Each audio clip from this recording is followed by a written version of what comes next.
So there's what I got. Woo! Welcome back to the TMBC Wake YouTube channel.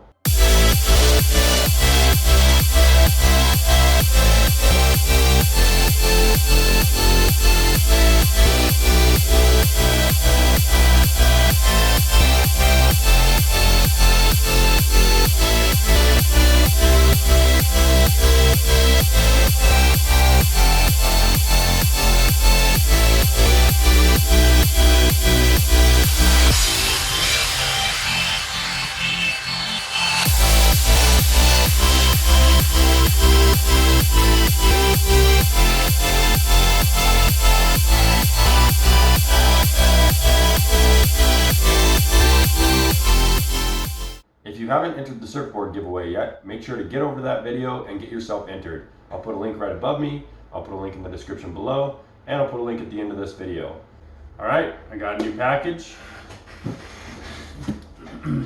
So, got this from Ambush Board Company, which I think they're kind of getting out of wakeboarding. I think they're called Ambush Skate Co. or something like that now. So I'm not sure how that's going to turn out, but that would be too bad because I get a lot of stuff from them. I find a lot of deals with them, and a lot of times they'll send you a discount coupon in the mail. Good example right here is I still have one.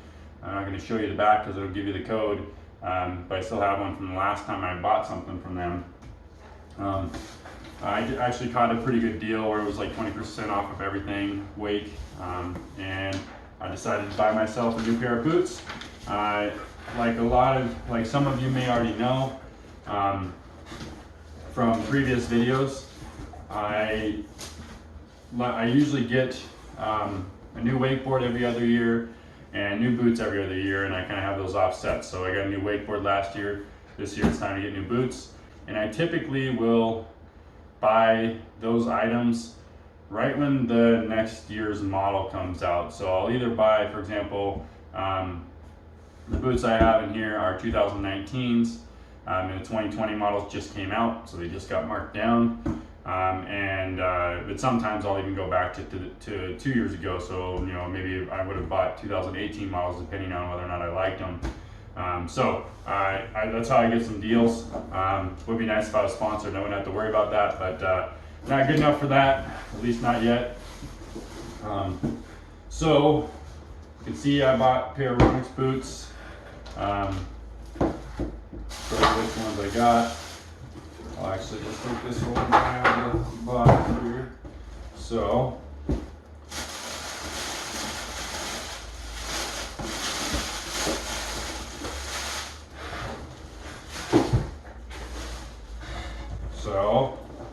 there's what I got. They are the 2019 Ronix 1 boot. The Spacecraft Edition, so that's the color there, is Spacecraft Gray. So as far as functionality, it should be mostly the same as my previous boots, because my boots I ride right now, or that I have been riding for this season, the last season, are the 2017 Ronix 1s. I did notice that this piece is different. And I'm not sure if I like that. I'll show you a comparison here in a little bit of what the previous ones were, and I kind of liked those, but I can see why maybe they did that, went back to this type of style, because it might be easier to find in the water. You don't have to, one of the things about getting out of your boots in the water is you can't see it, so you got to feel for it, so it might be easier to feel.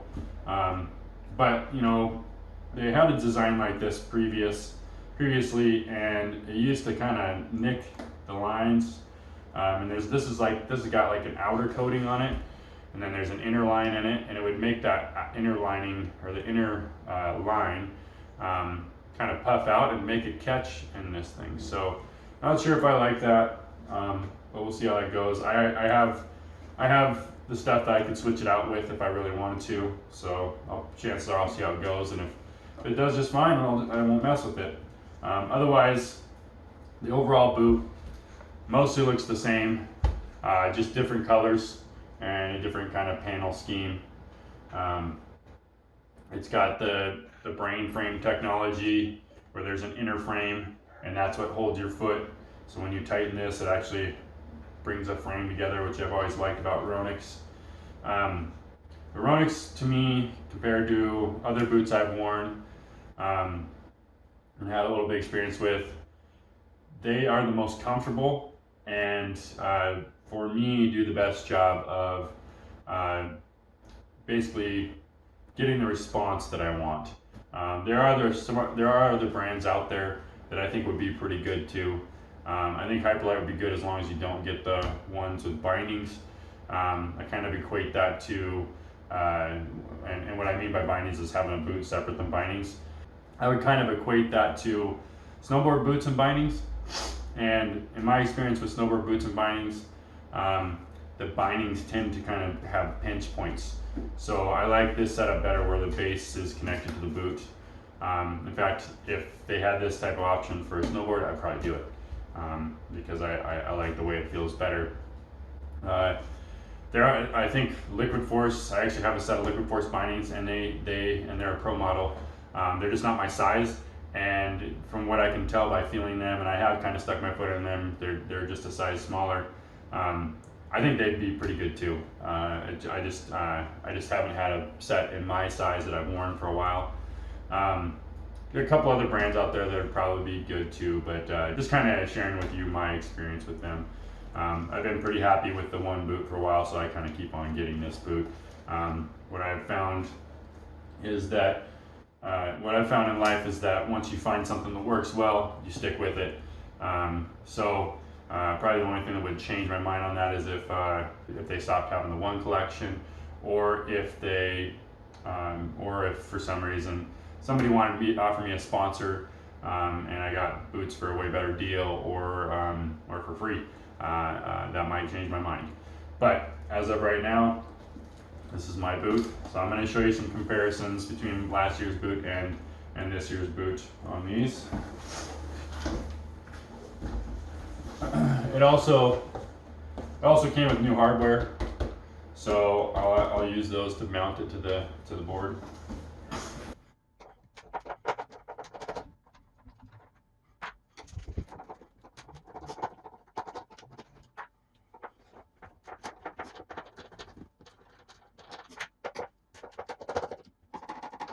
Alright, so here's a close-up of both the boots together, my 2017s and my 2019s. And you can see here that my 2017 has this little kind of trigger on it to release, and then on the 2019s it's like a pull tab. I really liked the trigger thing, so we'll see how that goes. You can also see that my laces are frayed on my 2017 bindings. I definitely put a lot of wear and tear on my boots, so but you can replace the laces, so I could have changed those out if I wanted to. Bottoms look pretty much the same. I mean, pretty much everything else looks the same other than just a different color and pattern. Otherwise, the technology and the support and everything looks pretty much the same. I actually really liked my 2017s when I first got them. They did like a flash. You'd only see those colors when the sun hits them. That effect kind of went away a little bit over time. So now I'm just mounting my new bindings to my board.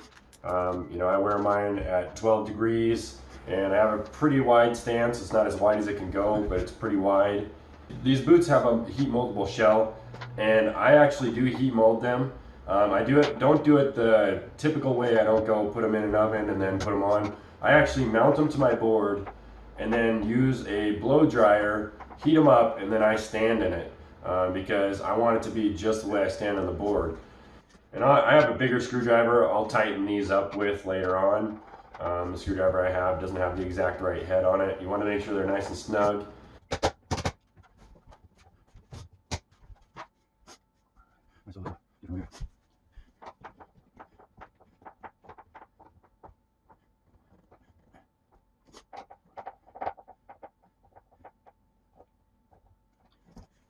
I'm just cutting the tags off now.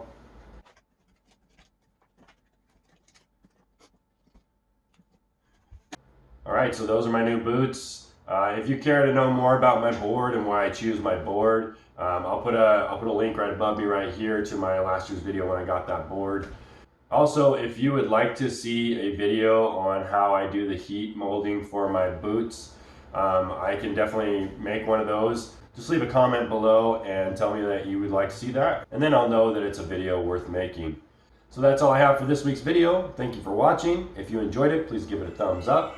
Also, please leave comments, and if you're new to the channel, please subscribe and hit that notifications bell so you can be notified of my future videos. I'll see you next week.